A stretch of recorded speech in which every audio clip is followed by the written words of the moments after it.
Hello my soul family, कैसे हैं आप सब। एंड आई होप आप सब अच्छे होंगे, सुरक्षित होंगे और अपना इनर वर्क ज़रूर कर रहे होंगे जहाँ पे भी होंगे। मैं आप सभी का बहुत बहुत स्वागत करती हूँ अपने इस चैनल में। थैंक यू सो मच मेरे चैनल को इतना प्यार देने के लिए। And I am very glad कि मैं आपकी किसी भी तरीके से हेल्प कर पाती हूँ। अगर आपने अभी तक मेरा ये चैनल नहीं सब्सक्राइब किया है तो please like share and subscribe to the channel. और आप भी मुझे कमेंट सेक्शंस में बता सकते हैं अगर आप मुझे कुछ बताना चाहते हैं तो चलिए आज का वीडियो शुरू करते हैं। और आज का वीडियो है पार्ट नंबर 17, जो कि एक कंटिन्यूएशन ऑफ द सीरीज़ है जो हम अभी तक कर रहे हैं। अगर आपने पिछले पार्ट्स नहीं देखे हैं तो पहले जाइए उन पार्ट्स को देखें, तब आप इस वीडियो को देखिएगा ताकि आप समझ पाएँ सीक्वेंस से। ओके, तो जैसे कि हमने पार्ट नंबर 16 में जाना कि कैसे एटलांटिस सिंक हुआ, उसके बाद कैसे क्रिस्टल जनरेटर्स को वापस से साइरस बी स्टार सिस्टम ले जाया गया। हमने ये भी जाना कि कैसे अर्थ गैलेक्टिक क्वारंटाइन के अंडर आ गई, प्लेस की गई। ओके, कैसे अर्थ क्वारंटाइन हो गई। और हमने ये भी जाना कि क्या फ्रीक्वेंसी फेंसेस जो थी वो लगाई गई और फ्रीक्वेंसी फेंसेस के एडवांटेजेस और डिसएडवांटेजेस क्या थे। हमने ये भी जाना कि रॉड और स्टाफ क्या होता है। ओके, सो आइए शुरू करते हैं आज का वीडियो। और हम इस वीडियो में जानेंगे कि इसके आगे क्या हुआ। जैसे कि रेसेस जो थी वो वापस आ रही थी इनर अर्थ टेरिटरीज से, वापस से अपना कल्चर सिविलाइजेशन को वापस से रिबिल्ड करने के लिए। और वो वापस तब आ रही थी जब अर्थ की ग्रिड स्टेबलाइज हो गई थी। ओके, एटलांटिस जो आइलैंड सिंक हो गया था, डूब गया था। ओके, उसके बाद जब अर्थ की ग्रिड स्टेबलाइज हो गई तब वो वापस से इनर अर्थ सिविलाइजेशन से बाहर निकल के अर्थ सरफेस पे आ रही थी अपना खुद का कल्चर्स को वापस से रीबिल्ड करने के लिए। लेकिन उन्हें बहुत सारी नई हार्डशिप्स को फॉलो उनको बड़ी दिक्कत हुई, उन्हें बड़ी मेहनत करनी पड़ रही थी इस बार अपने कल्चर्स को बनाने के लिए, क्योंकि उन्हें तो ग्रेट क्रिस्टल जनरेटर्स और हाई पावर्ड आर्क्स को यूज़ करने की हैबिट थी। ओके, वो उनको यूज़ करके अपनी बिल्डिंग्स को और अपने कल्चर्स को बनाया करते थे। लेकिन जैसे कि इन दोनों को वो यूज़ नहीं कर सकते थे। ओके, क्योंकि ये ले जाया जा चुका था, क्रिस्टल जनरेटर्स जो थे वो वापस ले जाए गए थे साइरस बी स्टार सिस्टम, और आर्क्स को भी मना कर दिया गया था यूज़ करने के लिए। तो इस बार उनको अपने कल्चर्स को बनाने के लिए मैनुअल लेबर की ज़रूरत थी। ओके, उन्हें मैनुअल लेबर की ज़रूरत थी। जैसे कि हम मज़दूर का यूज़ करते हैं तब हम कोई बिल्डिंग और कोई भी कंस्ट्रक्शन करते हैं, तो उन्हें उस तरीके से इस बार अपनी सिविलाइजेशन को रीबिल्ड करना था। लेकिन उनके लिए ये बिल्कुल नया था। ओके, जो हमारी अर्थ क्वारंटाइन हुई 9540 BC में, इस क्वारंटाइन होने की वजह से इस वजह से बहुत सारे जेनेटिक म्यूटेशंस हो गए और इवोल्यूशन जो चल रहा था इतना अच्छा खासा, वो थोड़ा सा स्लो हो गया और थोड़ा सा मुश्किल टास्क हो गया। ओके, जो इजिप्शियन सेरीज थे, अनुमेल्चिस्टिक्स थे, और जो हिब्रू पीपल्स थे वो गार्जियंस थे आर्क ऑफ द कवनेंट के, इसलिए उनको परमिशन दी गई कि वो कस्टडी ले सकते हैं रॉड एंड स्टाफ की, और रॉड एंड स्टाफ को वो यूज़ करके इनर अर्थ सिविलाइजेशंस में एंटर कर सकते हैं। उनके लिए इनर अर्थ सिविलाइजेशंस ओपन रखे गए। ओके, लेकिन जो ग्रेट पिरामिड है और फिनिक्स है वहाँ पे बहुत बड़ा डैमेज हुआ इस फ्लडिंग के लिए, जहाँ पे डाउनफॉल हुआ। जो एटलांटिस जब डूबा तो सबसे ज़्यादा जो डैमेज हुआ था वो ग्रेट पिरामिड और फिनिक्स में हुआ। और जो कुछ इनके पोर्शंस थे और दूसरे स्ट्रक्चर्स थे वो वापस वैसे रहे, मतलब उनमें उतना ज़्यादा डैमेज नहीं हुआ। और वापस से इनको यूज़ किया गया as a central hub around which, जहाँ पे बेसिकली इनको सेंट्रल हब बनाया गया और यहाँ पे इन्होंने अपने कल्चर्स को वापस से रीबिल्ड किया। सेरिस इजिप्शियंस जो थे वो रिमेन रहे as royal lines Egyptian cultures में। बाकी जो दूसरे बचे हुए सर्वाइवर्स थे, ग्रुप्स थे जो लेमोरियन और एटलांटिन कल्चर्स के थे, या ब्रियोनो या और अटारियन क्लोइस्टर रेसेस के थे, या अनुमेल्चिस्टिक्स थे इनर अर्थ के, या हिब्रू आर्यन और क्लोइस्टर मेल्चिस्टिक रेसेस थी, या हिब्रू रेसेस थी। उन्होंने अपने अलग अलग ग्रुप्स बनाए, अलग अलग कल्चर्स बनाए इजिप्ट में और पूरे प्लैनेट अर्थ पे। ओके। सो जो पहले फर्स्ट नंबर थे जनरेशन्स थी वो बहुत ही थोड़े थोड़े लोगों से, बहुत छोटे छोटे लोगों से स्टार्ट की गई, और बाद में जो उस पूरे एटलांटिन से जो सिंक हुआ, डूबा, उसमें जो सरवाइव कर पाए थे, सो बहुत थोड़े से लोगों से उनकी शुरुआत हुई इन कल्चर्स की, और बाद में वो डेवलप्ड हो गए बहुत बड़े लार्ज कल्चर्स के अंदर। सो जो इजिप्शियन कल्चर्स थे उनको बहुत ज़्यादा हेल्प रिसीव हो रही थी इनर अर्थ रेसेस से, क्योंकि आर्क ऑफ द कवर्नेंट वहाँ लोकेट करता था। और सो इजिप्शियन लैंड और सरफेस गार्जियनशिप भी उन्हीं के पास में थी, जहाँ पे दूसरे पोर्टल पैसेज को भी प्लेस किया गया था। ओके। सो ये डेवलपिंग रेसेस थी इस एरिया में, सबसे ज़्यादा जो डेवलपिंग रेसेस थी वो इजिप्शियन कल्चर्स थे। ओके। सो जैसे कि जब एटलांटिस सिंक होने वाला था, डूबने वाला था, उस टाइम पे जब इनर अर्थ पोर्टल्स ओपन किए गए थे, लोग एंटर कर रहे थे उस इनर अर्थ पोर्टल्स के अंदर, ओके, इनर अर्थ सिविलाइजेशन के अंदर, उस समय पे टेम्पलर अनु भी एंटर कर गए थे इनर अर्थ सिविलाइजेशंस में। सो जो टेम्पलर अनु हैं, जैसे कि अब तक सभी जानते हैं कि जो टेम्पलर अनु हैं वो रेस हैं जो कि मेल्चिसडिक होस्ट रेस से पैदा हुई हैं, और लेटर उन्होंने इंटरब्रेड किया, बच्चे पैदा किए विद अनुनाकी रेजिस्टेंस ग्रुप, जिसकी वजह से उनके जीन कोड में टेम्पलर सील जो है आ गई। ओके। सो जब टेम्पलर अनु इनर अर्थ के अंदर वो भी आए, सो उन्होंने इंटरब्रेड किया बहुत सारी डिफरेंट रेसेस के साथ, generation to generation, okay, from following Atlantis, और उन्होंने सबसे ज़्यादा जो बच्चे पैदा किए स्पेशली उन लाइन्स के साथ जो थी अनु, मेल्चिसडिक और हिब्रूज जो थे, जैसे मैंने आपको पहले भी बताया था कि हिब्रूज जो ग्रुप्स थे, हिब्रू पीपल जो थे वो बनाए गए थे, ये आ रहे थे सेकेंड सीडिंग से, और ये बनाए गए थे हिब्रू क्लोइस्टर रेस और मेल्चिसडिक क्लोइस्टर रेस लाइन से। सो ये जो दो रेस लाइंस थी, इनके अंदर भी टेम्पलर सील्स जो डिस्टॉर्शंस थी वो बहुत बुरी तरीके से आ गई थी। बेसिकली इन सभी रेसेस के अंदर टेम्पलर सील पास ऑन हो रही थी, इनके डीएनए खराब हो रहे थे। सो मैं ऐसा कह सकती हूँ कि जो पूरा मेल्चिसडिक रेसेस थी उनके अंदर टेम्पलर सील्स जो हैं ट्रांसफ़र हो गई थी। सो जो डिस्टॉर्शन से टेम्पलर क्रीड के उन्होंने भी बनाया, बेसिकली इनर अर्थ सोसाइटीज़ में जब वो घुसे तो उन्होंने अपनी टेम्पलर क्रीड बनाई। ओके। उन्होंने अपनी एक फॉल्स क्रीड रेडी की जो कि बेस्ड थी सेक्सियस्ट, मटेरियलिस्टिक, यानी कि मटेरियल चीज़ों पे ध्यान देना चाहिए, औरतों को दबाना चाहिए, पेट्रियार्कल होने चाहिए, एलिस्ट होने चाहिए, कलर के ऊपर उन्होंने बना दिया, यानी ये तुम काले हो हम गोरे हो। ओके। इन सब चीज़ों के ऊपर उन्होंने जजमेंट करना, ये सब चीज़ें उन्होंने सिखाना शुरू किया इनर सोसाइटीज़ में। और जो ओरिजिनल टीचिंग्स थी टेम्पलर की, जो सर्टेन ग्रुप्स थे उनसे वहाँ पे उन्होंने उन चीज़ों को रिप्लेस कर दिया, यानी ओरिजिनल टीचिंग्स से उन्होंने रिप्लेस करके अपनी खुद की एक वो लेकर के आए, जो कि आज भी वो वही यूज़ कर रहे हैं, जिस वजह से बहुत ज़्यादा डिग्रेशन हुआ इनर अर्थ के अंदर भी। सो जो जेनेटिक डिस्टॉर्शंस हो रही थी वो बहुत बड़ा एक चिंता का कारण थे उनके लिए, जो हमारी गार्जियन रेसेस थी, जो पेलेडोरियंस थे, जो हमारी गार्जियन रेसेस थी, उन्हें बड़ी ही चिंता थी इस बात की, क्योंकि डीएनए जो थे उनमें इतने ज़्यादा खराबी हो रही थी, म्यूटेशंस हो रहे थे, डिस्टॉर्शंस हो रहे थे कि अब वो क्या करें, सभी के अंदर टेम्पलर सील्स आ रही हैं। ओके। सो अगर डेविएशंस आ रहे हैं डीएनए इम्प्रिंट में बहुत ज़्यादा, सो जो ओरिजिनल इम्प्रिंट था रेसेस का, जो 12 स्ट्रैंड डीएनए पैटर्न था, वो हमेशा हमेशा के लिए खो जाता।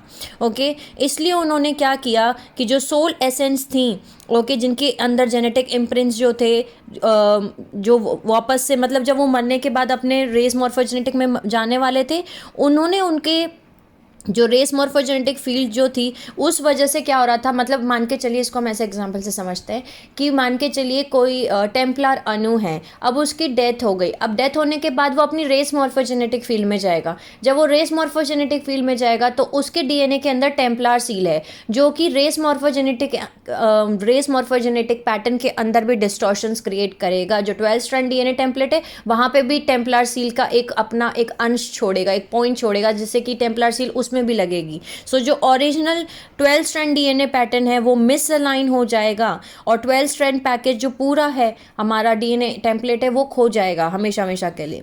सो इन ऑर्डर टू प्रिजर्व, हमारी जेनेटिक लाइंस को प्रिजर्व करने के लिए सीरियन काउंसिल ने और एलोहिम ने ऑथराइज लिया, मतलब उन्हें ऑथराइज किया गया बेसिकली रॉ कॉन्फिडेंसी से कि सर्टेन पोर्शंस जो हैं रेस मॉर्फोजेनेटिक फील्ड के, उनको आप निकाल दो स्फीयर ऑफ एमेंटी में से, यानी यानी कि जो sphere of Amenti race morphogenetic field है, जिनके अंदर ये टेम्पलर सील लगे हुए हैं, उनकी रेस मॉर्फोजेनेटिक फील्ड को आप स्फेयर ऑफ एमेंथी में से निकाल दो, ताकि 12 स्ट्रैंड डीएनए टेम्पलेट को ये खराब ना कर सकें।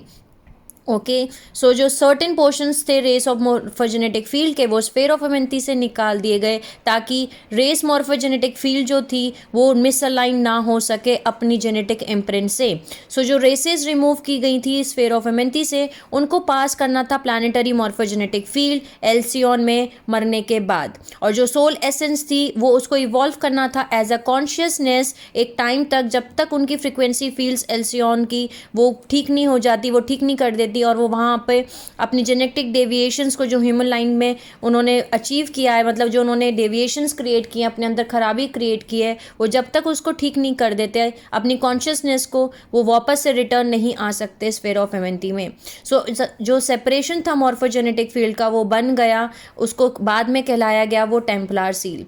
ओके, सो जो रेसेस जिनके अंदर सबसे ज़्यादा जेनेटिक डेविएशंस थे वो थे टेम्पलर अणु, ओके, जिनको सीड किया गया था मेल्चिज्डिक होस्ट रेस से। ओके, और दूसरे जो थे यानी 3 ग्रुप्स थे जिनके अंदर बहुत ज़्यादा डेविएशंस हो गए, डीएनए कोडिंग में खराबी हो गई, उनके डीएनए जीन प्रिंट में खराबी हो गई, क्योंकि ये जो 3 ग्रुप थे इनके अंदर बेसिकली सबसे ज़्यादा खराबी हुई थी because of the Templar seal. इनके जीन कोड्स में टेम्पलर सील्स आ गई थी।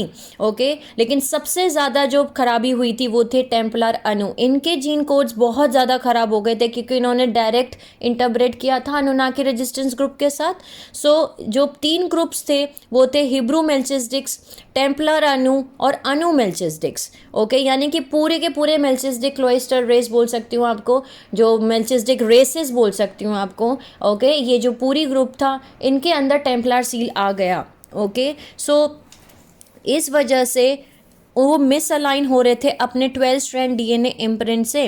सो जो मेल्चिज्डिक मॉर्फोजेनेटिक फील्ड थी, जो हिब्रू मेल्चिज्डिक थे, जो अनु मेल्चिज्डिक्स थे, उनके अंदर भी एक्सेसिव जेनेटिक डेविएशन आया। इसलिए इनकी जो मॉर्फोजेनेटिक फील्ड थी इन तीनों ग्रुप्स की, वो चूज़ की गई कि वो उनको रियलाइन करेंगे, उनको वापस से ठीक करेंगे, लेकिन उनको निकाल दिया गया। मतलब उनकी जो रेस मॉर्फोजेनेटिक फील्ड थी वो स्फेयर ऑफ एमेंथी से निकाल के एल्सियन प्लैनेट में रख दिया गया, जो कि पैलेडीज में आता है, और वहाँ से उनको वापस से रियलाइन किया जाएगा। ओके, सो 3 ग्रुप्स को चूज़ किया गया था। उसमें से सबसे पहले थे टेम्पलर अनु, फिर थे अनु मेल्चिज्डिक्स, और तीसरे थे हिब्रू मेल्चिज्डिक्स। इन तीनों की रेस मॉर्फोजेनेटिक फील्ड्स को प्लैनेट की, जो हमारी अर्थ की जो स्फेयर ऑफ एमेंथी जो रेस मॉर्फोजेनेटिक फील्ड है, वहाँ से इनकी रेस मॉर्फोजेनेटिक फील्ड को निकाल के एल्सियन पैलेडीज में वहाँ पे प्लेस कर दिया गया था, वहाँ पे लगा दिया गया था, और इन ग्रुप्स को चूज़ किया गया था कि अब इनकी रेस मॉर्फोजेनेटिक फील्ड को, इनके डीएनए डिस्टॉर्शंस को हम ठीक करेंगे, वापस से रीअलाइन करेंगे। ओके, ताकि इनको निकालने का रीज़न ये था ताकि जो ओरिजिनल ट्यूरिनिज्म 12 स्ट्रैंड डीएनए पैकेज है वो सभी के लिए अवेलेबल रहे, ह्यूमंस के लिए वो अवेलेबल रहे अर्थ पे। ओके, सो जो रेसेस जो थी, जो इनकी जो चूज़ की गई थी, ओके, वो यही रेसेस थी जैसे मैंने आपको बताया, ये 3 थे। सो अब आगे ये हुआ कि इन रेसेस के लिए जो गार्जियन रेसेस थे उनको इंश्योर करना था कि जो ह्यूमन जेनेटिक इम्प्रिंट है वो ख़राब ना हो, जो 12 स्ट्रैंड डीएनए टेम्पलेट है वो ख़राब नहीं होना चाहिए। सो उन्होंने हर वो काम किया पॉसिबल कि वो रेसेस को डेविएट ना होने दें, अपने उनका जो ओरिजिनल इम्प्रिंट है 12 स्ट्रैंड डीएनए, वो उनके ओरिजिनल डीएनए स्ट्रैंड टेम्पलेट को वापस दे सकें और उनको वो असेंड कर सकें स्फेयर ऑफ एमेंथी में। सो सबसे पहले उन्होंने इन 3 ग्रुप्स में से हिब्रू मॉर्फोजेनेटिक फील्ड को चूज़ किया, यानी कि जो हिब्रू मेल्चिज्डिक रेसेस थी इनको चूज़ किया गया, इनकी मॉर्फोजेनेटिक फील्ड को चूज़ किया गया कि हम इनको रीअलाइन करेंगे, और इनकी एक बार रीअलाइनमेंट हो गई तो इनको वापस से प्लेस कर दिया जाएगा स्फेयर ऑफ एमेंथी में। ओके, उसके बाद जो है सॉरी, हिब्रूज को सेकेंड टाइम, मतलब दूसरा ग्रुप था जो हिब्रूज मेल्चिसडिक रेसेस जिनको चूज़ किया गया था। जो सबसे पहले जो ग्रुप चूज़ किया गया था जिसका रेस मॉर्फोजेनेटिक फील्ड को इनको रीअलाइन करना था, वो थे अनु मेल्चिसडिक्स, ओके, और टेम्पलर अनूज। सो टेम्पलर अनु और अनु मेल्चिसडिक्स थे, इनके जो रेस मॉर्फोजेनेटिक फील्ड थी इनको पहले सेलेक्ट किया गया था रीअलाइन करने के लिए, ओके, और ताकि ये वापस से री एंटर हो सके। इनकी रेस मॉर्फोजेनेटिक फील्ड जो निकाल के एल्सियन में लगा दी गई है, इनकी जब डीएनए टेम्पलेट ठीक हो जाएंगे तब इनको वापस से इनकी रेस मॉर्फोजेनेटिक फील्ड को वापस से स्फेयर ऑफ हेमंथी में लगा दिया जाएगा। और वो इन्होंने सबसे पहले ये दो ग्रुप्स को चूज़ किया, ओके, और इनकी जो रेस मॉर्फोजेनेटिक फील्ड है स्फेयर ऑफ हेमंथी में एंटर हो गई आज से 3300 ईयर्स पहले, जब एक अवतार सोल पैदा हुई विद द फेरो अखेंतिन 4 या फिर MNS4। सो एक फेरो पैदा हुए थे जिनका नाम था अखेंतिन 4। जब उनका जन्म हुआ उन्होंने इस काम को पूरा किया। उन्होंने उस रेस मॉर्फोजेनेटिक उनकी जो रेस मॉर्फोजेनेटिक फील्ड थी जिसमें टेम्पलेट उनके डीएनए डिस्टॉर्शंस हो गए थे, उन्होंने उस चीज़ को रीअलाइन किया, ठीक किया, और उनके पैदा होने की वजह से जो उन टेम्पलर अनु और अनु मेल्चिसडिक जो रेसेस हैं, इनकी जो रेस मॉर्फोजेनेटिक फील्ड थी वो वापस से स्फेयर ऑफ हेमंथी में एंटर कर गई। जो लास्ट ग्रुप था हिब्रू मेल्चिसडिक्स, ओके, इनको भी सेलेक्ट किया गया आज से 2000 साल पहले।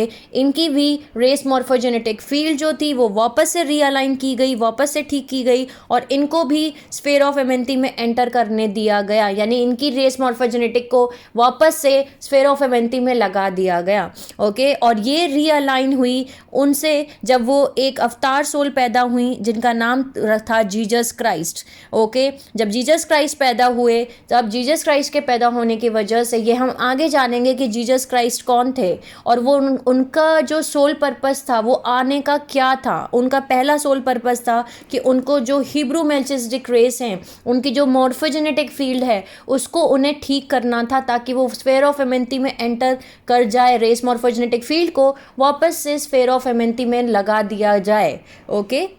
लेकिन हम पहले शुरू करेंगे 3300 ईयर्स पहले से, क्योंकि पहले इजिप्शियन वाला, पहले जो दो ग्रुप सेलेक्ट किए गए थे अनु मेल्चिसडिक्स और टेम्पलर अनु, सो हम अभी यहाँ से स्टार्ट करेंगे, ओके।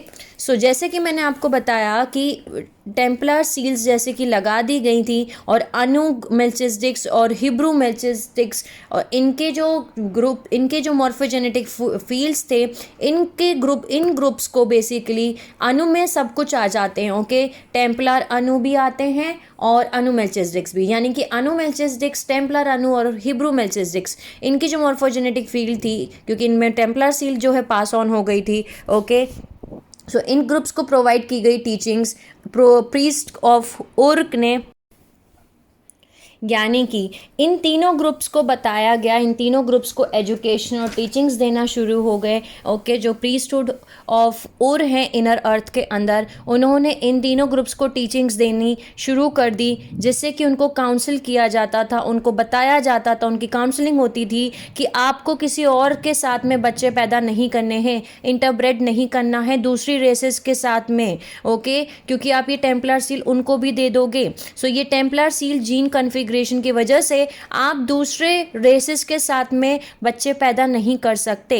लेकिन अनफॉर्चुनेटली ये टीचिंग्स जो थी डिस्टॉर्टेड हो गई, और जो ओरिजिनल मीनिंग था जिसकी वजह से बैन लगाया गया था कि आप इंटररेशियल मिक्सिंग नहीं कर सकते, ओके, वो लॉस्ट हो गया, और जो टीचिंग्स इवॉल्व हो गई A-list creed of genetic superiority among these groups, okay. So basically जैसे कि आप सभी जानते हैं कि इनको मना किया गया था कि आप किसी और ग्रुप के साथ, किसी और रेसेस के साथ में बच्चे पैदा नहीं कर सकते, यानी कि शादी नहीं कर सकते, क्योंकि आपके अंदर टेम्पलर सील लगी हुई है, तो आप दूसरी रेसेस को भी ख़राब कर दोगे। लेकिन जैसे जैसे टाइम आगे बढ़ा, इसका जो ओरिजिनल मीनिंग था कि उन्होंने बैन क्यों लगाया गया था, वो बैन का मतलब खो गया, ओके।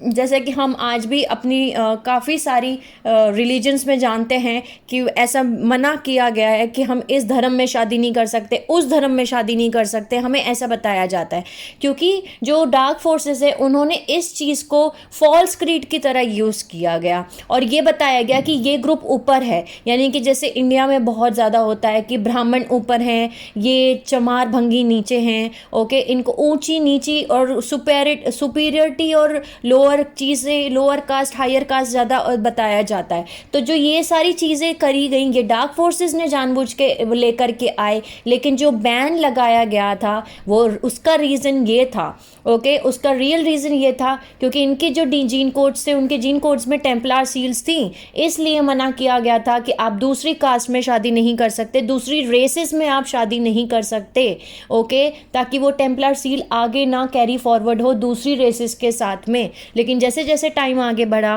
वैसे वैसे डार्क फोर्सेस ने इन चीज़ों को बदल के इनका मतलब ही चेंज कर दिया गया, ओके। सो इंटररेशियल डिफ़िकल्टीज़ की वजह से अनु मेल्चिसडिक्स और सेरिस इजिप्शियन मेजॉरिटी में हॉल ऑफ एमेंती जो थे वो वापस से बंद हो गए थे और आगे हम जानेंगे ये कि ऐसा क्या हुआ था, ओके।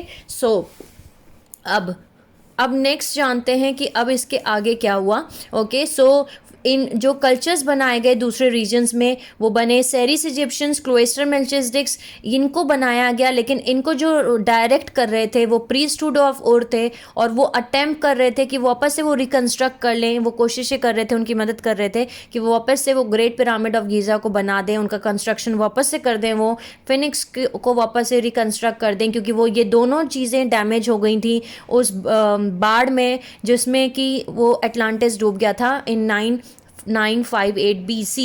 सो जो मैनुअल लेबर थे यानी मजदूरों को यूज़ करके ग्रेट पिरामिड को वापस से रिस्टोर किया गया, वापस से बनाया गया अराउंड 5546 BC।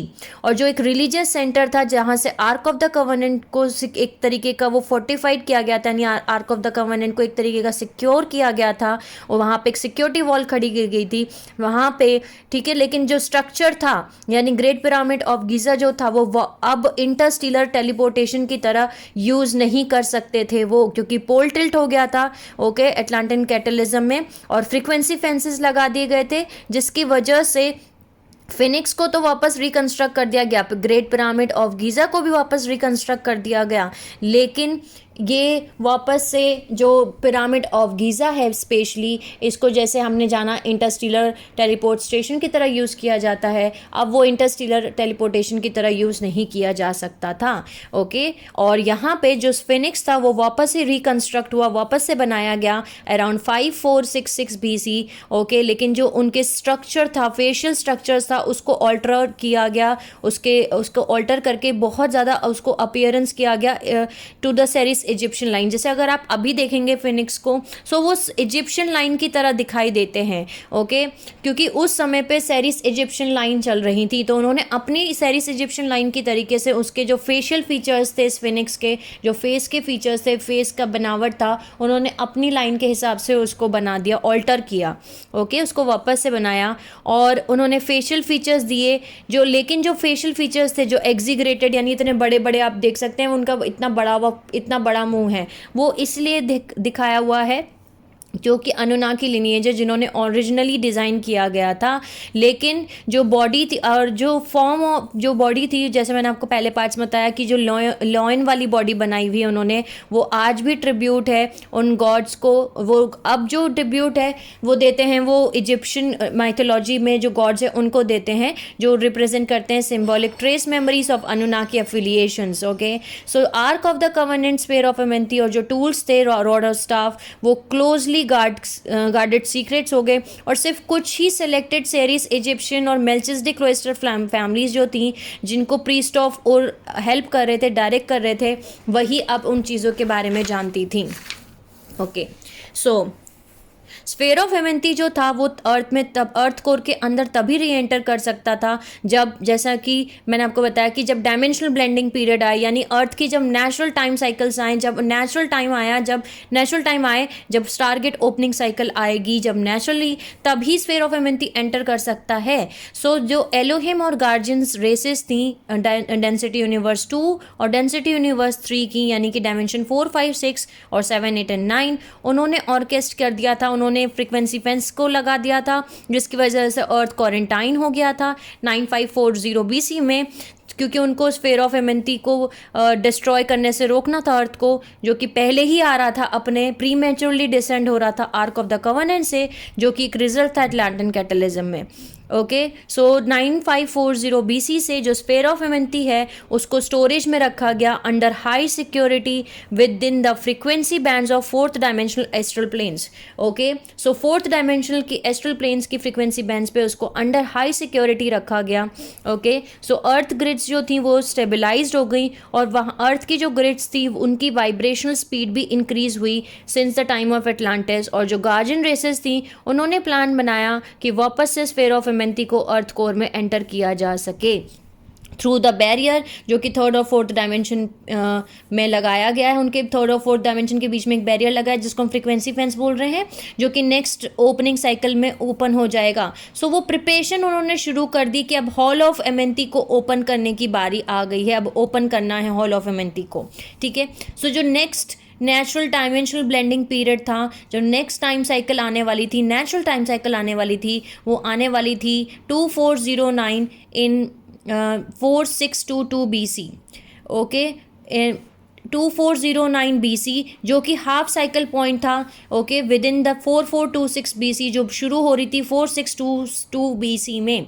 अगर स्फेयर ऑफ हेमंती एंटर करता है थर्ड डायमेंशन में 2409 BC में, तो ये रिटर्न करेगा अर्थ की डायमेंशन 2 जो कोर है, अर्थ की जो कोर है, और वहाँ पे अर्थ की ग्रिड को स्पीड को हाई करेगा इतना कि वो होल्ड कर सके ब्लू फ्लेम मॉर्फोजेनेटिक फील्ड को, जो कि प्लैनेट तारा की मॉर्फोजेनेटिक फील्ड है। लेकिन उसके लिए प्लैनेट के जो लेकिन प्लैनेट को एम्बॉडिड करना पड़ेगा हॉल ऑफ हेमंती को, कि वो हॉल ऑफ हेमंती ओपन होने चाहिए। अगर हॉल ऑफ हेमंती ओपन नहीं होंगे तो ऐसा कुछ भी नहीं होगा। ओके, सो पहले उनको हॉल ऑफ हेमंती को ओपन करना था। सो जैसे कि मेल्चिसडिक क्लोइस्टर रेस जो थी उनके पास में इम्प्रिंट था, फिफ्थ DNA स्ट्रैंड्स इम्प्रिंट आ रहा था उनके अंदर, जो कि फिफ्थ डायमेंशनल फ्रिक्वेंसीज को निकाल सकते थे अर्थ ग्रिड से, और वो ओपन कर सकते थे हॉल ऑफ हेमंती को। सो ये सब कुछ मेल्चिसडिक क्लोइस्टर रेस के ऊपर डिपेंड हो गया कि कैसे वो जो है वह वही थे कि वो fifth DNA strand hybrid races जो थी वो उस समय प्रेजेंट जो अर्थ पे थी वो, और जो मेल्चिसडिक क्लोइस्टर रेसेस थी, इन्हीं के DNA इम्प्रिंट के अंदर फिफ्थ DNA स्ट्रैंड था उस टाइम फ्रेम पे। सो यही थे वो ग्रुप्स जो रेस कर सकते थे, जो बढ़ा सकते थे अर्थ की ग्रिड स्पीड को, इतना हाई कर सकते थे कि वो ब्लू फ्लेम को वो होल्ड कर सके। ओके, सो जो सेकंड उन्होंने क्या किया कि उन्होंने एक प्लान बनाया कि अगर वो अर्थ की ग्रिड स्पीड को बढ़ा दें, अगर वो उस टोटल ग्लोबल पॉपुलेशन के 8% के जो पॉपुलेशन है उनके अगर फिफ्थ स्ट्रैंड DNA एक्टिवेट हो गए, इसका मतलब ये है कि अब स्फेयर ऑफ हेमंती डिसेंड नहीं करेगा अर्थ कोर में अंटिल एक कॉन्सेंट्रेशन ऑफ मेल्चिसडिक क्लोइस्टर रेसेस पैदा नहीं हो जाती। तो मेल्चिसडिक क्लोइस्टर सोल्स जो हैं अब पैदा होना शुरू हो गई उस टाइम फ्रेम में, यानी बहुत सारी मेल्चिसडिक क्लोइस्टर सोल्स जो थी वो उनको शेड्यूल किया गया और वो पैदा होने वाली थी, जिसको बोला जा रहा था second mass birthing wave of Melchizedek cloister souls. Okay, जो होने वाली थी 1500 BC में। लेकिन टेंटेटिव डेट जो ओपनिंग साइकिल थी, ओपन होने की टाइम फ्रेम था हॉल ऑफ हेमंती का, वो सेट किया गया पीरियड जो कि 1500 BC था, मेल्चिसडिक क्लोइस्टर बर्थिंग वेव। यानी कि मेल्चिसडिक क्लोइस्टर ग्रुप ही था ऐसा, यानी मेल्चिसडिक क्लोइस्टर रेस ही ऐसे थे जो कि फिफ्थ स्ट्रैंड DNA इम्प्रिंट के साथ में उनके अंदर DNA इम्प्रिंट था फिफ्थ स्ट्रैंड DNA का, तो वही फिफ्थ स्ट्रैंड DNA को एक्टिवेट करके हॉल ऑफ हेमंती को ओपन कर सकते हैं। सो उनका बर्थिंग पीरियड शुरू हुआ, यानी कि अब मेल्चिसडिक क्लोइस्टर रेस जो थी वो पैदा होने जा रही थी ताकि वो हॉल ऑफ हेमंती को ओपन कर सकें। स्फेयर ऑफ हेमंती को रिलीज किया गया डायमेंशन 4 से by Elohim in 2409 BC। Okay. और जो 7 से लेके 12 यानी 7 से लेके 12 बेस स्टोन्स जो थे थर्ड डायमेंशन के, उनको जो उन्होंने रिमूव कर दिया था अर्थ मॉर्फोजेनेटिक फील्ड से ताकि वो फ्रीक्वेंसी फेंस क्रिएट कर सके, उन्होंने उसको रीएडजस्ट किया। यहाँ पे 8 से लेके 12 बेस स्टोन जो डायमेंशन 3 के थे वो वापस से री एंटर हुए अर्थ मॉर्फोजेनेटिक फील्ड में। रिकंस्ट्रक्ट किया उन्होंने फ्रीक्वेंसी फेंस को बिटवीन 6 से 8 base stones of third dimension. इसकी वजह से स्फीयर ऑफ एमेंथी को वो स्फीयर ऑफ एमेंथी एंटर हुआ into ultra high frequency bands of third dimension, जब तक वो ओपन करने का टाइम नहीं आ जाता hall of Amenti. Sphere of Amenti को रिलीज करना from ultra high frequency of dimension 3 did not require any synchronization, यानी उसके लिए कोई सिंक्रोनाइजेशन की ज़रूरत नहीं थी। जो नेचुरल डायमेंशन टाइम साइकिल जो हम बाकी सब के लिए नेचुरल टाइम साइकिल की ज़रूरत थी, लेकिन इसके लिए डायमेंशन साइकिल की ज़रूरत नहीं थी। ओके, सो वो ऐसे भी कर सकता था। यहाँ पे मेल्चिज्डिक बर्थिंग वेव होना शुरू हो गई, यानी कि मेल्चिज्डिक क्लोइस्टर रेसेस की जो सोल्स थी वो पैदा होना शुरू हो गई और 1500 BC, और प्लान्स बनाए गए कि वो कैसे हॉल ऑफ एमेंथी को ओपन कर सकते हैं। इस अपॉर्चुनिटी को एक तरीके से एक और चीज़ के लिए यूज़ किया जा रहा था कि अब वो अनु मेल्चिज्डिक्स और जो टेम्पलर अनुज हैं उनकी जो मॉर्फोजेनेटिक फील्ड है उसको वो वापस से री इंटीग्रेट करने वाले थे, यानी उसको वापस से जोड़ने वाले थे स्फीयर ऑफ एमेंथी में। एल्सियन से निकाल करके, पैलेडीज से निकाल करके अब वो यहाँ लेके आने वाले थे। ओके, जो कि स्टोर थी एल्सियन में, बिकॉज उनके उसमें जैसे मैंने आपको बताया कि उनके जो डीएनए स्ट्रैंड्स है उसमें टेम्पलर सील लगा दी गई थी, जिसकी वजह से उनकी रेस मॉर्फोजेनेटिक फील्ड को निकाल के अर्थ में से निकाल के, स्फीयर ऑफ एमेंथी में से निकाल के उन्होंने एल्सियन में लगा दिया था। लेकिन जब मेल्चिज्डिक क्लोइस्टर रेस पैदा होने लग गई, ओके, सो उन्होंने क्या किया, इन्होंने इस अपॉर्चुनिटी को यूज़ किया कि वो रेस मॉर्फोजेनेटिक फील्ड को वापस से ठीक कर पाएँ। ओके, और टेम्पलर अनु की और अनु मेल्चिज्डिक रेसेस की और उनकी रेस मॉर्फोजेनेटिक फील्ड को वापस से स्फीयर ऑफ एमेंथी में एंटर करवा पाएँ। सो ये डिसाइड हुआ इन ईयर 1398 BC कि एक अवतार आइडेंटिटी जो कि डायमेंशन 10, 11 एंड 12 है, जो हमारा डेंसिटी यूनिवर्स डेंसिटी यूनिवर्स 4 है। ओके, सो डेंसिटी यूनिवर्स 2 से उन्होंने डिसाइड ये किया कि डेंसिटी यूनिवर्स 2 से एक अवतार पैदा होगा अर्थ पे, जो कि अनु मेल्चिज्डिक मॉर्फोजेनेटिक फील्ड से आएगा और उसके बाद स्फीयर ऑफ एमेंथी को अर्थ में लेकर के आएगा। इस वजह से क्योंकि वो अवतार सोल एसेंस जो है उसमें पास हो रही है, जो कि एटलीस्ट 9 डायमेंशनल फ्रिक्वेंसीज को कैरी कर रही है अपने पर्सनल मॉर्फोजेनेटिक फील्ड में, इस वजह से जो जेनेटिक इम्प्रिंट आए हैं, डेविएशंस आए हैं, जो जेनेटिक डिस्टॉर्शंस आए हैं अनु मेल्चिज्डिक मॉर्फोजेनेटिक फील्ड्स के, वो वापस से रीअलाइंड हो जाएंगे with density universe 2 frequency patterns, यानी डायमेंशन 4, 5, 6 की फ्रीक्वेंसी पैटर्न से। इस प्रोसेस को सर्व करने के लिए, क्लियर करने के लिए, जो अनु मेल्चिज्डिक अनु ग्रुप, बेसिकली अनु ग्रुप में सभी आ जाते हैं। ओके, अनु मेल्चिज्डिक्स भी और टेम्पलर अनु भी। सो इस प्रोसेस को सर्व करने के लिए, यानी कि अनु ग्रुप के मॉर्फोजेनेटिक फील्ड्स को क्लियर करने के लिए, ठीक करने के लिए उनके डिस्टॉर्शंस को, और वापस से रीइंटीग्रेट करने के लिए, वापस से लगाने के लिए स्फीयर ऑफ एमेंथी में जो है उन्हें पैदा करना था मेल्चिज्डिक क्लोइस्टर रेज मॉर्फोजेनेटिक फील्ड के अंदर, जो उन्होंने पैदा किया एक बर्थ ऑफ एन अवतार, एक अवतार का बर्थ हुआ जो अनु पीपल्स थे, ताकि वो रिलीज हो सकें टेम्पलर सील से और वो भी असेंड कर सकें प्लैनेट तारा में अनसील रेसेस की तरह, जब हॉल ऑफ एमेंथी जो है ओपन होगा तब। जब इस अवतार का जब ये अवतार पैदा हुआ, जब बर्थ लिया इस अवतार ने, तब इस बर्थ लेने पे अवतार के एक स्पार्क गया। ओके, जिसकी वजह से तुरंत अर्थ की जो ग्रिड थी उसकी फ्रीक्वेंसी जो थी वो रेज हो गई, बढ़ गई, जिसकी वजह से इन टर्न अर्थ का जो कोर था, यानी वाइब्रेशनल रेट जो थी वो इंक्रीज हुई। सो एक स्पार्क भेजा गया अर्थ कोर के अंदर से, रिलीज किया गया into the arc of the covenant. इस वजह से रिलीज हुआ sphere of Amenti into the earth core. जो अवतार चूज़ किया गया था इस प्रोजेक्ट के लिए वो था प्योर अनुनाकी सोल एसेंस, जिसको अपॉइंट किया गया था सीरियन काउंसिल से फ्रॉम डेंसिटी यूनिवर्स 2 यानी डायमेंशन 4, 5 एंड 6। और ये ज़रूरी हो गया कि इस पूरे प्रोजेक्ट के लिए यानी कि इस रेस मॉर्फोजेनेटिक फील्ड को ठीक करने के लिए जो कि टेम्पलर अणु है और अणु मेल्चिज्डिक ग्रुप्स हैं, इनकी रेस मॉर्फोजेनेटिक फील्ड को ठीक करने के लिए उनको एक अनुनाकी की ही ज़रूरत थी, उन्हीं के सोल एसेंस की ज़रूरत थी ताकि वो इस रोल को प्ले कर सके, ताकि वो रीअलाइन कर सके अनुजेनेटिक इम्प्रिंट उनके ओरिजिनल ऑर्डर में। सो एक अवतार पैदा हुआ इन 1398 BC in the city of Thebes Egypt. Okay यानी थीब्स इजिप्ट में एक अवतार पैदा हुआ जो कि था बेटा ऑफ सेरिस इजिप्शियन फादर, यानी कि उनके जो फादर थे वो थे सेरिस इजिप्शियन फादर, और जो उनकी मदर थी वो थी अनु मेल्चिज्डिक। ओके मदर जो मदर थी वो अनु मेल्चिज्डिक थी, जो फादर थे वो सेरिस इजिप्शियंस थे।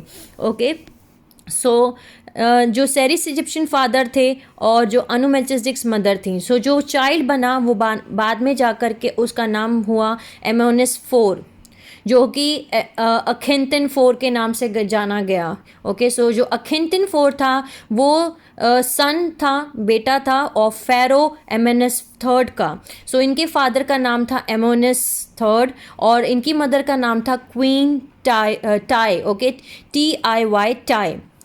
सो ये चाइल्ड जब ये पैदा हुआ तभी इसको ये बड़ा हुआ और इसका नाम जब था वो चेंज हो करके एमोनिस 4 से अखेंतिन 4 हो गया इन 1366 BC। और इसने शुरू किया Atonist movement within Egyptian New Kingdom dynastic line. अब दो मूवमेंट इजिप्शियन लाइन्स में बहुत ज़्यादा हुए हैं, एक है एटोनिस्ट मूवमेंट, एक है एमोनिस्ट मूवमेंट।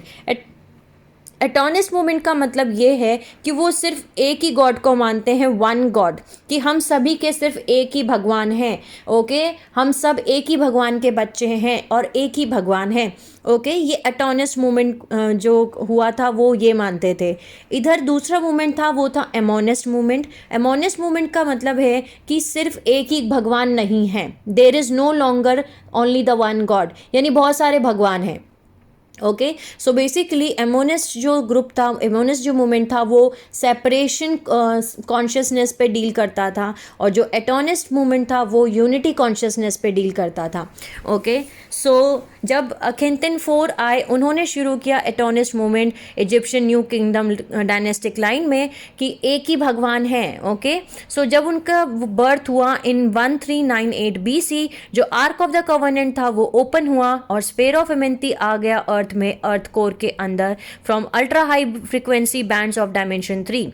12 साल के बाद इन 1386 BC जो ब्लू फ्लेम था एमेंती का वो डिसेंडेंट हुआ और एम्बॉडिड हुआ बाय मेल्चिज्डिक क्लोइस्टर फ्लेम होल्डर। ओके यानी कि 12 साल के बाद ब्लू फ्लेम जो होल्डर था वो भी पैदा हुई, यानी उनका भी चयन किया गया, उनको भी चूज़ किया गया, जिनका नाम था, जो कि हाई प्रिस्टेस थी अखेंतिन एनोनिस्ट मूवमेंट की।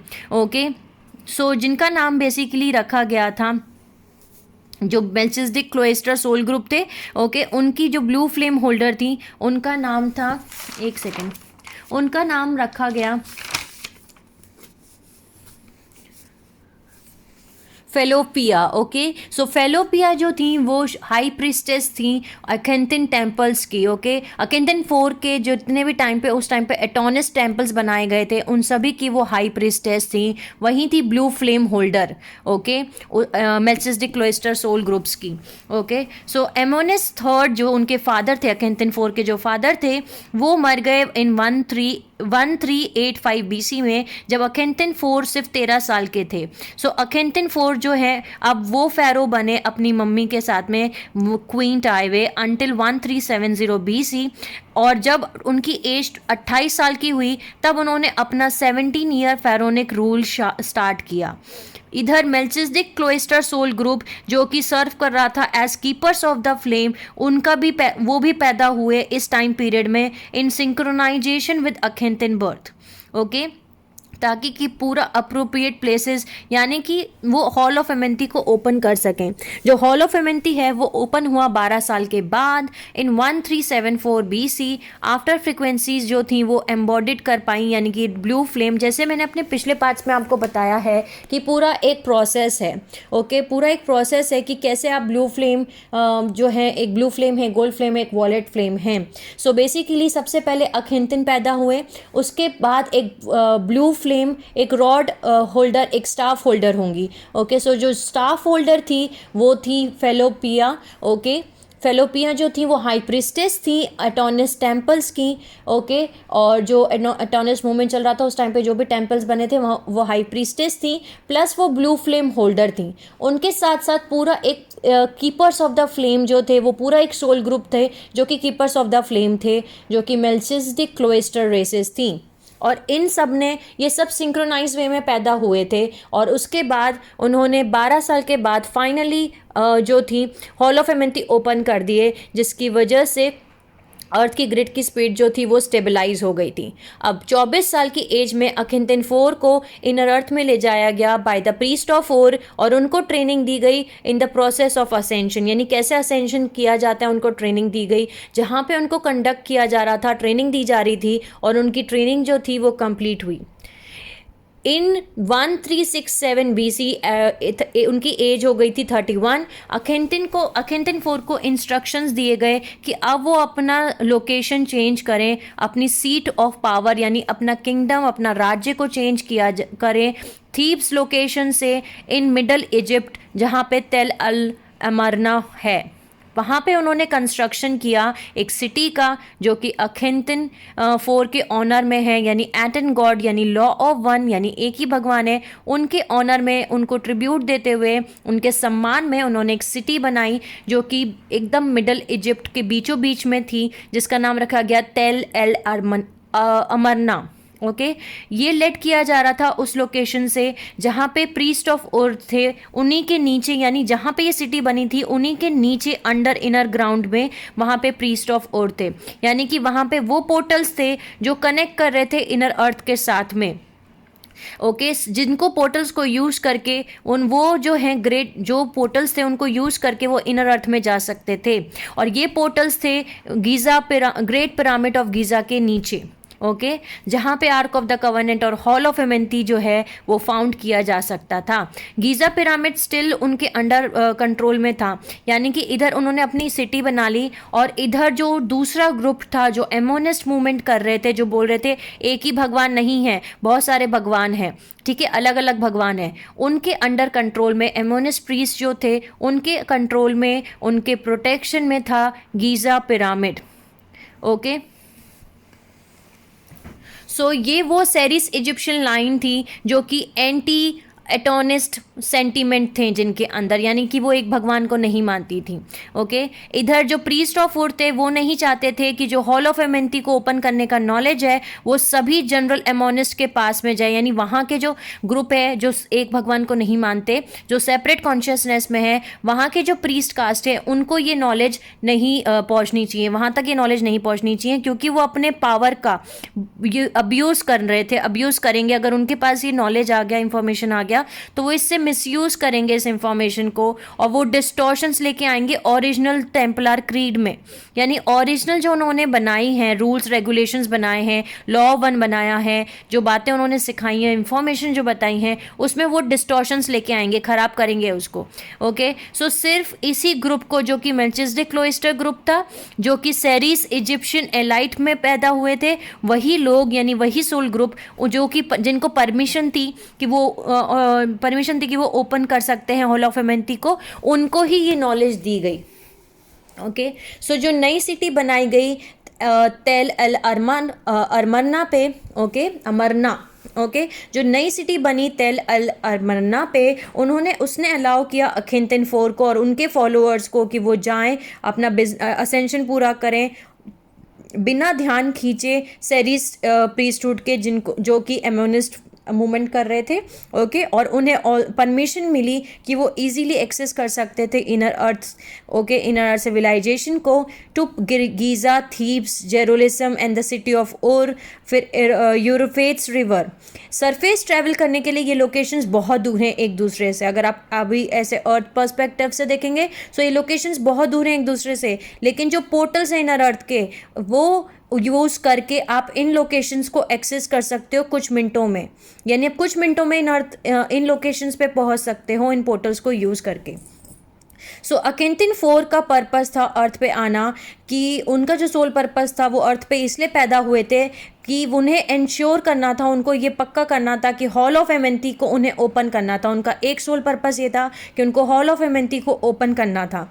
दूसरा सोल पर्पस उनका ये था कि उनको जो मॉर्फोजेनेटिक फील्ड थी अनु रेसेस की, यानी अनु मेल्चिसडिक्स और टेम्पलर अनुस, ओके, जो अनु रेसेस थे उनकी जो रेस मॉर्फोजेनेटिक फील्ड थी उनको उन्हें रीअलाइन करना था, वापस से ठीक करना था, ताकि वो वापस से री एंटर कर सकें into the sphere of Amenti, okay. So उन्हें ऑर्केस्ट्रेट करना था, उन्हें असेंशंस करवाने थे टेम्पलर अनु के, अनु मेल्चिसडिक्स के और दूसरे सेलेक्टेड वेरियस रेसेस जिनके जीन कोड्स जो थे इतने वॉल्व थे कि वो इस असेंशन प्रोसेस के अंडर ग्रोथ जा सकते हैं, वो इस असेंशन प्रोसेस को कर सकते हैं।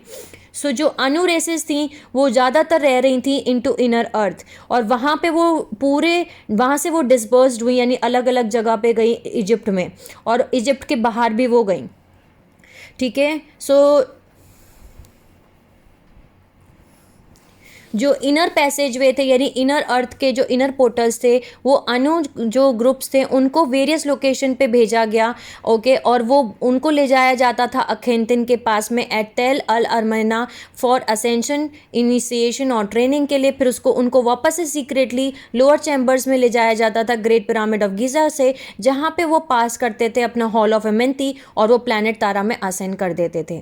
सो हॉल ऑफ एमेंथी ओपन हुआ इन 1374 BC, और अखेंतिन 4 ने अपना असेंशन प्रैक्टिसेस नहीं शुरू की थी अंटिल 1367 BC, ओके। सो जब उनका अखेंतिन 4 का जब प्रिपरेशन पूरी हो गई, उनकी ट्रेनिंग कंप्लीट हो गई प्रीस्ट ऑफ उर से, तब उसके 5 साल के बाद बिटवीन 1367 BC और 1362 BC अखेंतिन 4 ने अपनी सक्सेसफुल ट्रेनिंग पूरी की, और उन्होंने बहुत सारे यानी थाउजेंड्स ऑफ पीपल को असेंड किया by using hall of Amenti. Secretly उन्होंने ये काम किया और बिना किसी इंसिडेंट के, यानी कुछ भी गड़बड़ नहीं हुई, 1000 यानी कितने सारी सोल्स को उन्होंने असेंड किया, ओके।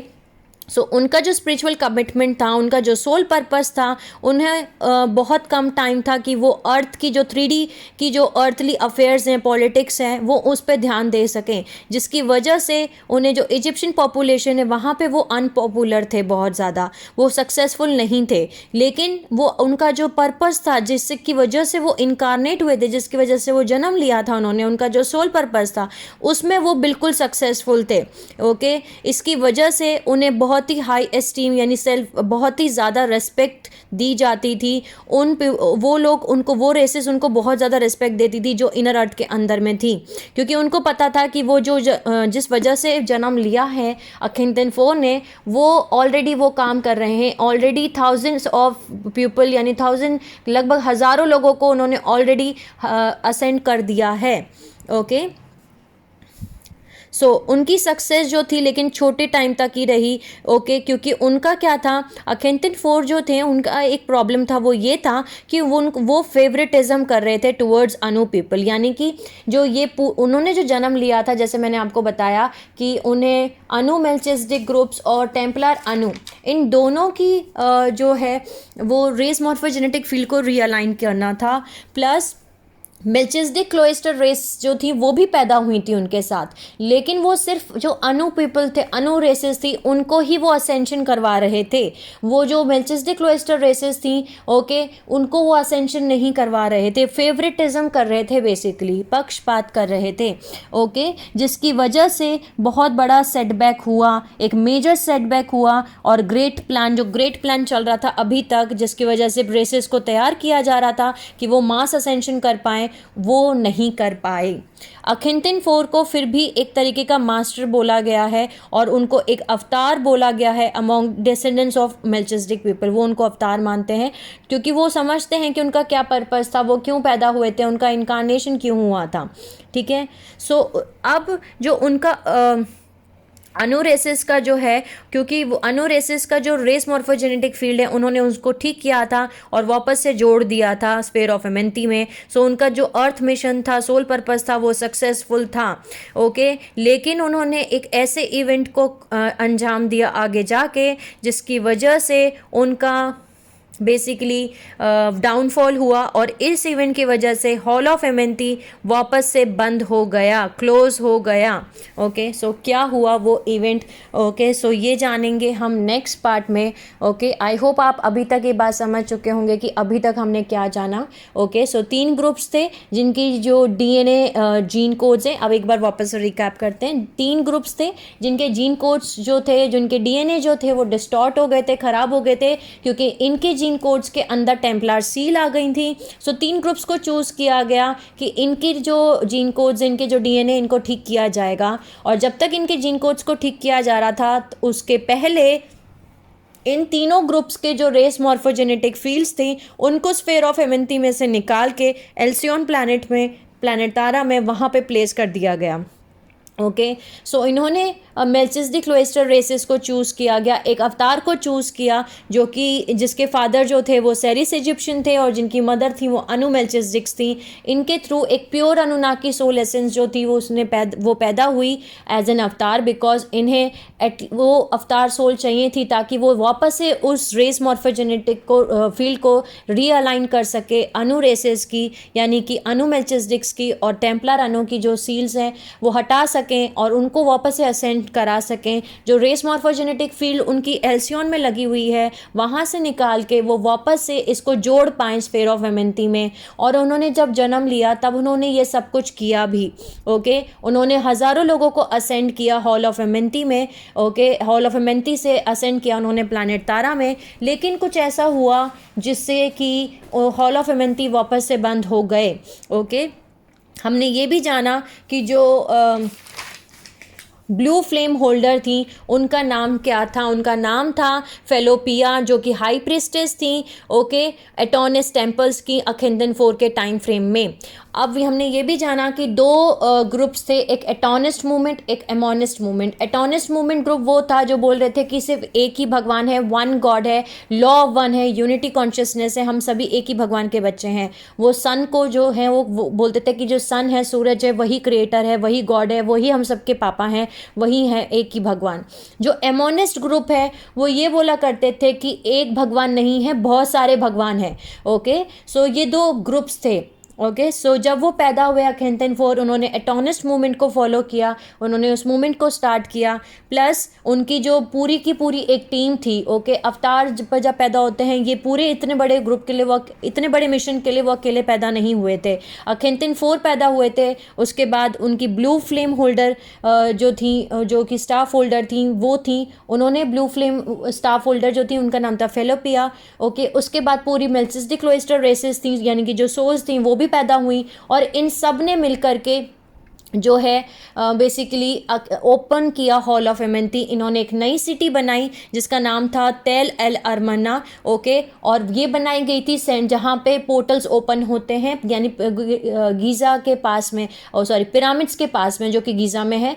पिरामिड्स के पास में जो है यहाँ पे सिटी को कंस्ट्रक्ट किया गया ताकि ये जो है एमोनिस्ट मूवमेंट से थोड़ा सा बच के इन सोल्स को जो है वो असेंड कर पाएँ। वो पिरामिड के अंदर लेके जाते थे, वहाँ से वो इनर अर्थ पोर्टल्स के अंदर यूज़ करके उनको असेंड करते थे। सो हम नेक्स्ट वीडियो में जानेंगे, नेक्स्ट पार्ट में जानेंगे कि ऐसा क्या हुआ था जिससे कि हॉल ऑफ एमेंथी बंद हो गया, बिकॉज अभी तक सब कुछ अच्छा चल रहा है। ओके, तब तक के लिए sending you lots of love and healing and happy energies to all my soul family जो मेरा ये वीडियो देख रहे हैं। Take care of yourself and see you soon.